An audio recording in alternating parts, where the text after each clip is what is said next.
Good afternoon. Welcome to our closing session of day one of the Women's Summit. What a great day we've had together.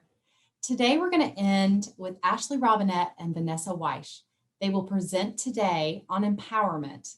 Ashley is Vice President of Public Relations for Alabama Power, overseeing the company's corporate communications and brand management and providing strategic communications counsel that ensures messages reach employees, customers, and stakeholders. She is a member of the Auburn Alumni Association Board of Directors and was the Alumni Association's Young Alumni Achievement Award recipient in 2019. Vanessa Weiss is Deputy Director of NASA's Johnson Space Center, home to America's Astronaut Corps, Mission Control Center, International Space Station, Orion, and Gateway programs. She is responsible for overseeing a broad range of human spaceflight activities, including development and operation of human spacecraft, commercialization of low Earth orbit, and Johnson's role in landing the first woman and next man on the moon. This is a pre-recorded presentation, so there will not be a chat for questions or comments in this session. I do want to also mention today that we are experiencing a bit of weather. Maybe some of you are currently experiencing it in your area right now, so please hang tight with us. The session will be recorded, so if for some reason we do have internet issues, know that we will post this again for your viewing, and then we will stand by for information later about tomorrow's programming as well. And now we'll get started. Good afternoon, everyone. I'm thrilled to be with you today, and I'm also especially excited that Vanessa was able to join us today as well. Vanessa and I actually crossed paths a couple of years ago through a program called the International Women's Forum Fellows Program. And it's a year-long intensive leadership development program for women across the world. And it was really, it's been an insightful year or two for both of us. And in fact, ours, because of the pandemic, stretched a little bit longer than a year, and it's still going on. And so that's a really big gift to us that we've been able to stay in touch on a regular basis. I'm not exactly sure how I was chosen for the program, but as you can hear, Vanessa's resume speaks for itself.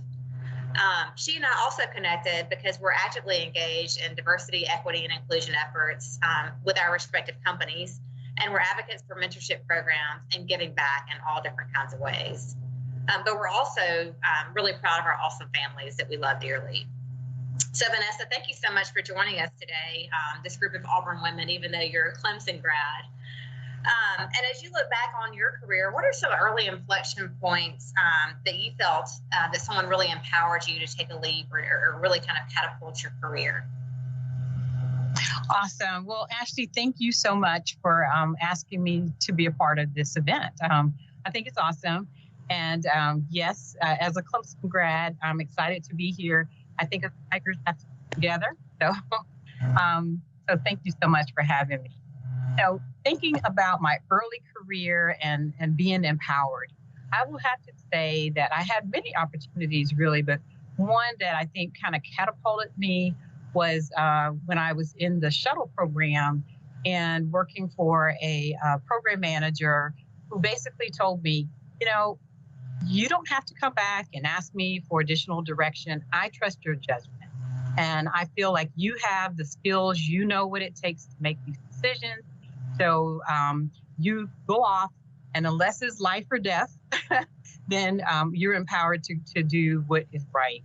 And that faith in me and my abilities to make good decisions on behalf of the shuttle program really gave me the confidence to go about really trying to do new things and asking for additional assignments. And that really catapulted me into the role that I'm in today. That's interesting because when I think back on that pivotal moment for me, and I agree with you, there's so many of them, and I think we need to be empowered all throughout our journey.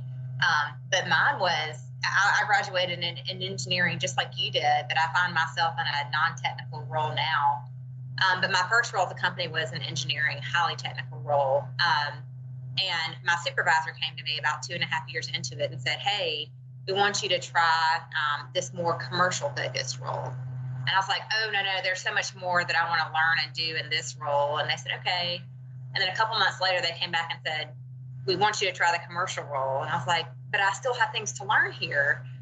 And this time it was two supervisors, and they said, but we see things in you that we want to grow. And that same kind of sentiment to you. It said someone else sees something in me that I don't see in myself, and they want to grow me. And so it's finding those authentic people who are pouring into you and know that they're doing it out of true merit and allowing them to grow you in different ways. That was really a huge moment for me in my career. That's awesome. The being empowered. So, Ashley, I'll ask you, what does empowerment look like to you? So, I think the textbook definition would say, giving authority to others or turning responsibility over to others. And I think that's a fair assessment. But when we put it into action, I think it looks a lot different. I think when I think about being empowered and helping others be empowered, it's about helping others achieve their very best by demonstrating through action that you believe in them. And that's letting go of things, kind of to your example, and letting go of things, letting other people control it, make decisions, have some autonomy. And I think it's especially impactful when they may be at a time where they don't believe as much in themselves as they should. And when we can recognize that and pour that into them. As women, I think it's really important that we focus on inflection points in life. So, transitioning into the workplace, having a spouse, starting a family. And I think often for women, transitioning into management as well. So finding ways to empower women who are our peers, not just, if we're a manager pouring into our employees, but who are our peers, who are our friends, who are our neighbors, by allowing them to take control of something that we've controlled in the past or would typically control. That's how I think about empowerment. What do you think? I see it very much the same way. I do feel, though, that sometimes we, as women, don't do enough to empower each other, right? As you said, pouring into one another. And not because we don't want to, but like you said, we got so many things going on in our lives. We're busy being, moms, being wives, doing all these other things. But which is one of the things that I do like about the program that you and I met in, is looking at how do we empower women, and what does that take? And sometimes it is just a simple gesture or just a simple ear for someone, to listen to what's going on in their lives. But then sometimes it's really giving some advice. And so I do think it's stopping, taking the time out of our lives to do that. My mom had 4 daughters. And my mother, she not only empowered us by pouring into us, but she gave back in the community through Girl Scouts, through the church. And I saw that as an example because I saw the impact she had on other people and how it advanced them in their careers, in their personal lives. And because of that, for me, it kind of said, hey, you have to do the same thing. You got to give back because the advantage that it did for others that your mom did, not just for her children, but also for others in the community.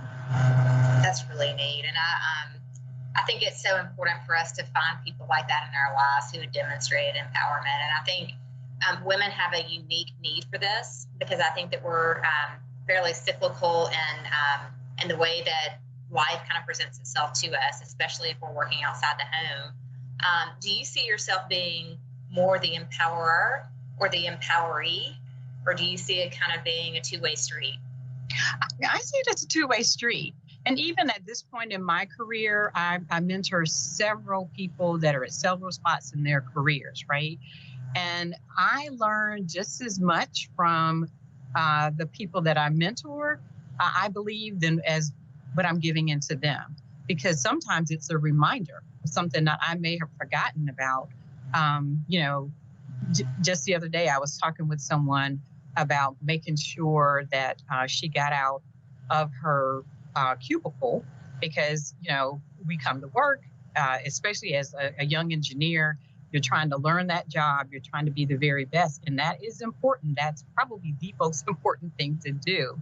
But just as important is getting out and networking and networking both, horizontally and vertically. And it reminded me, hey, you got to make sure you're doing the same thing. Even where you are today, you got to continue to do that. So I think it's both. I see myself gaining in both positions. I totally agree. I mean, it's almost like it's a transfer of energy. And you have to have your energy bank built up by others empowering you in order to be able to empower others. And I think about, times in my life where, one day I'll be pouring into somebody and saying, hey, I want you to make these decisions. I need you to help me in this area because this is a gap that I know I have, and I know you've got the expertise to fill it. And that's a form of empowerment.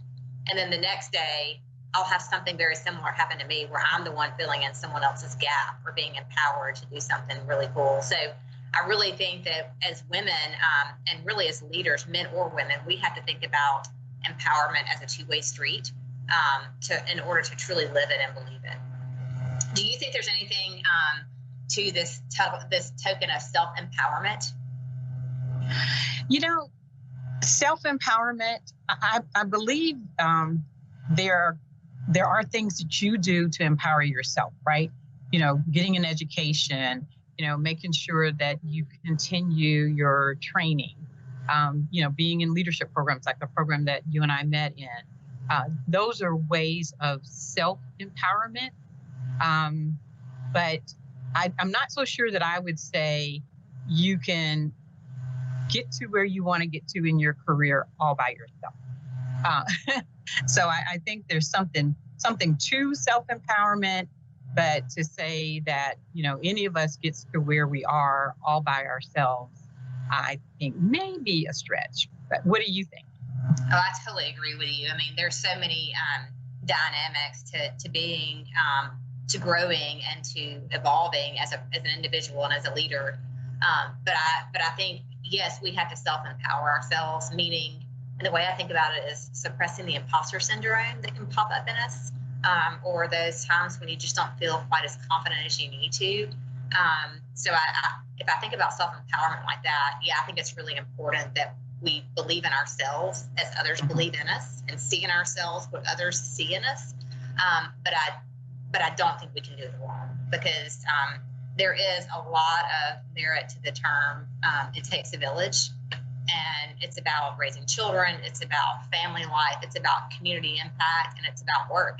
It really does take a village. And so if you try to energize yourself alone and not have that networking and relating that you were talking about, you'll burn out, or you won't have the energy and input that you need to really drive and do amazing things. So okay, let me ask you this question. I mentioned imposter syndrome. Like, what does that term mean to you?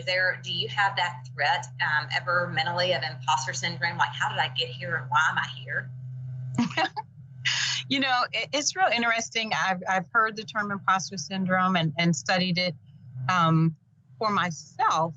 I know that I've had to really prepare myself and work hard to get to any and every position that I've had. And so that has required me to have confidence in my abilities. And so because of that, I never feel like an imposter. Now, I mean, and that doesn't mean that some days I don't get up and go, wow, can I really get this done? Or can I do this? Have to kind of gird myself up.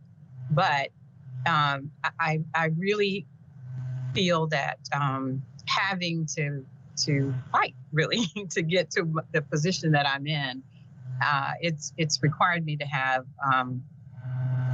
the skills and to have the confidence to know that I deserve to be where I am. What about you? So it's interesting. Like, I have my personality, I'm wired differently. And so like, I do have to kind of do a little bit of self-talk. And I married an opposite. And so he helps me also kind of do a little gut check when I start thinking that I can't do things or that I have too much. He is really the first one to say, oh, yes, you can do this. you're here for a reason and you need to be here for a reason. We don't necessarily always understand it, but you've been placed here for a reason and you can do this and you will. And I'll go change the sheets for you. And I'm like, okay, good. If only we could keep that pattern going in longevity. But no, he's a great supporter. And I mean, there are some days where I'm like, okay, you can get out of bed and you can do this. And it's not that it's not a feeling of depression. It's this feeling of like, wow, I have so much responsibility on me. But then because people pour into me on a daily basis and I'm energized because people are my passion by pouring into other people, you get to the end of the day and you're like, wow, that was fun. And then sometimes you start it back over on a great note. And sometimes you start out thinking, wow, can I really do this? Has your career taken more of a linear approach, would you say? Has your career been more linear, kind of in the similar technical sector? Well, I will say for me, I started off my early career with the Food and Drug Administration and with being a biomedical engineer. Really, really happy to be there because especially was at a time when, medical devices were coming online for diagnostics. And so they needed to have engineers. And so, you were welcomed and you were wanted to be there. And then I switched to aerospace and came to NASA still yet early in my career and yet still doing medical experiments on humans in space. And so still pretty much doing a lot of the technical work that I trained to do in college, right? But as I progressed as a leader, I then had to learn other skills and branch out into other areas. And so I would say that it wasn't necessarily linear in that I was still necessarily working just solely in bioengineering, right? So, but moving up the ladder, taking on more and more progressive responsibilities, small teams, large teams, being responsible for entire missions, then going to NASA headquarters and being at that level, I actually had an opportunity that was came to me when I was a manager, and it was a staff position. And all of my peers and my mentors were like, you don't want to go do that. You don't want to be a staff person. You'll never get back, onto, the management track. But it was something about it. And my husband, speaking of support systems, and I am so fortunate as you to have married a really great guy. And my husband at the time was reading Colin Powell's book about his life. And Colin Powell had done something similar where he was, moving up in the ranks and then had an opportunity to go to a staff position. And everyone questioned, why would he do that? And he said, because he knew that he needed to be around certain people that were in leadership and that were in power, that if he gained that relationship, it would catapult him further. And so my husband said, Vanessa, I think you should do it. And I said, you know what? I'm going to do it. And so I did. And I will tell you, Ashley, that making that move, which to some people saw as a step down, or at least a step sideways versus a step up, was critical to me having a sponsor. So we talked about mentoring people, but we hadn't really talked about sponsor.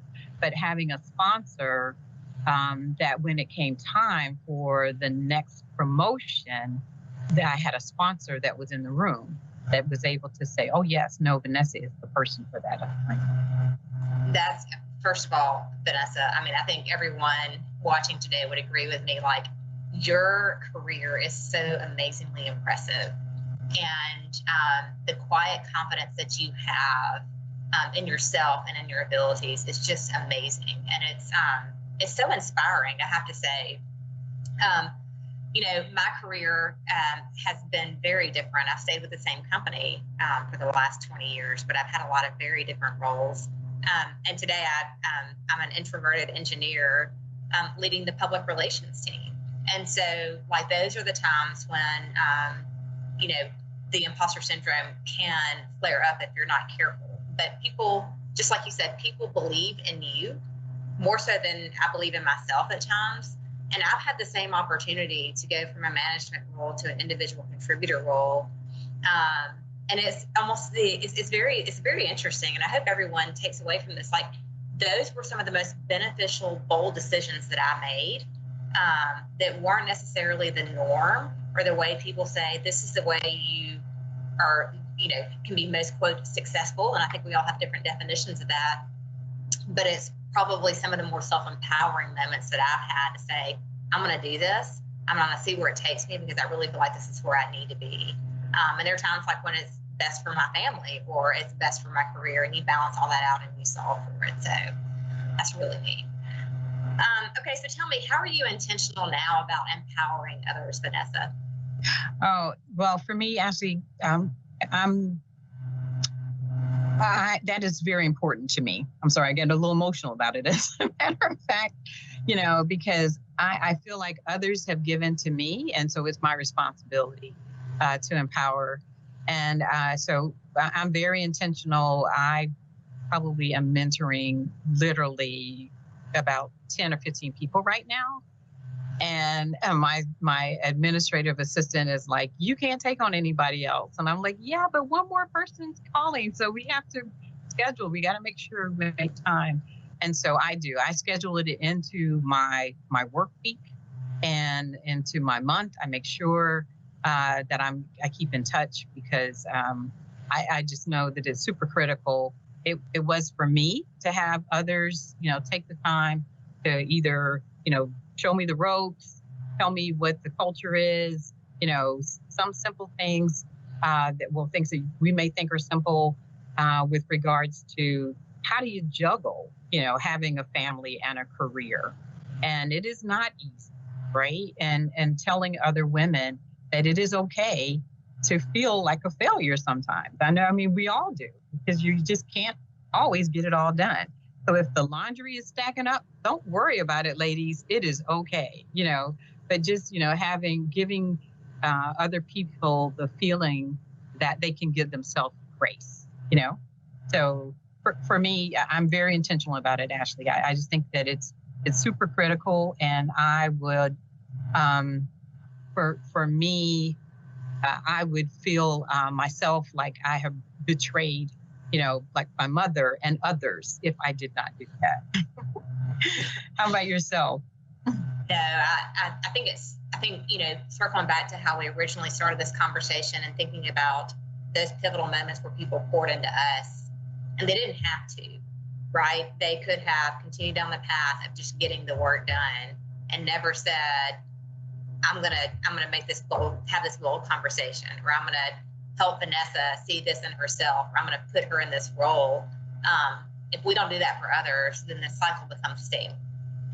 But I also, and a lot of people in technical backgrounds had this shift, but when I went from an individual contributor to a manager, so many people were like, you're either going to be wildly successful or you're going to fall flat on your face. It all depends on how you use your technical mindset in a leadership role. If you want to micromanage and not empower others and not trust others, you will not be successful. And so when I made that transition, I learned so much about myself, and I learned that people really are my passion. I joke with my husband all the time, like, when I retire, I want to go be a teacher because I love teaching and I love, you know, helping and bringing others up. And so it becomes a source of energy for me to be able to pour into others. And so I do it sometimes selfishly to receive that energy, but also because I know how exciting and important it is to the people I'm pouring into.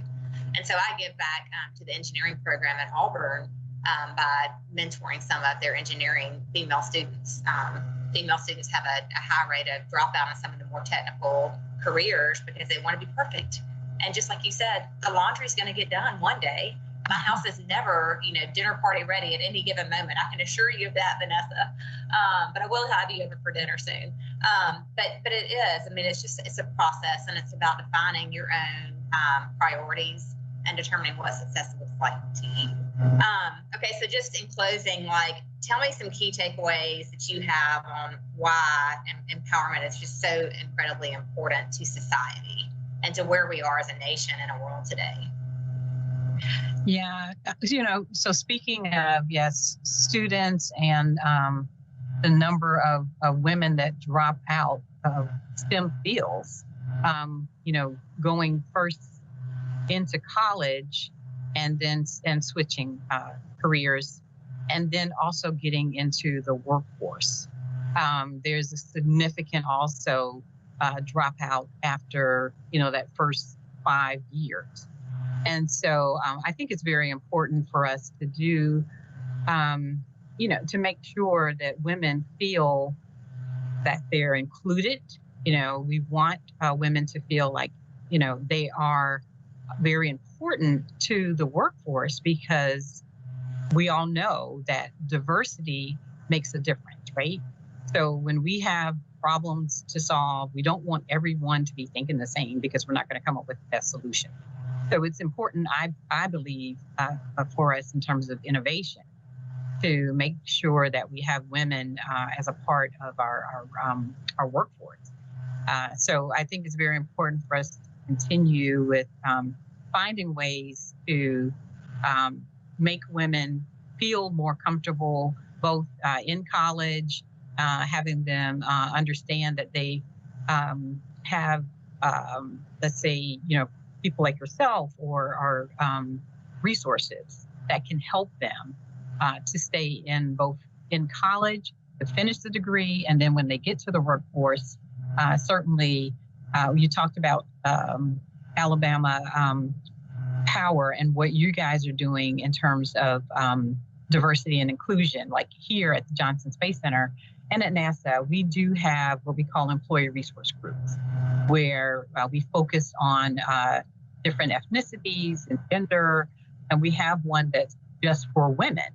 And we bring together the women so we could talk about what are the things that we're dealing with that are unique from men, and how can we work together to try to break down barriers. And some of the barriers can be the workday or the flexibility of the work. Right now we're not having to travel because of COVID, but in pre-COVID, we were having to travel a lot. And if you have a small child, you're not that comfortable leaving your child behind. So now with the virtual tools that we have, that'll be another way to help us with kind of leveling the playing field between men and women with regards to just that travel, et cetera. That's a really unique perspective. It's almost like a corporate empowerment as you think about it, as we contribute back to our cultures and hopefully a culture of racial and gender equity and inclusiveness at both NASA and at Alabama Power, because it really is important that we can be our authentic selves.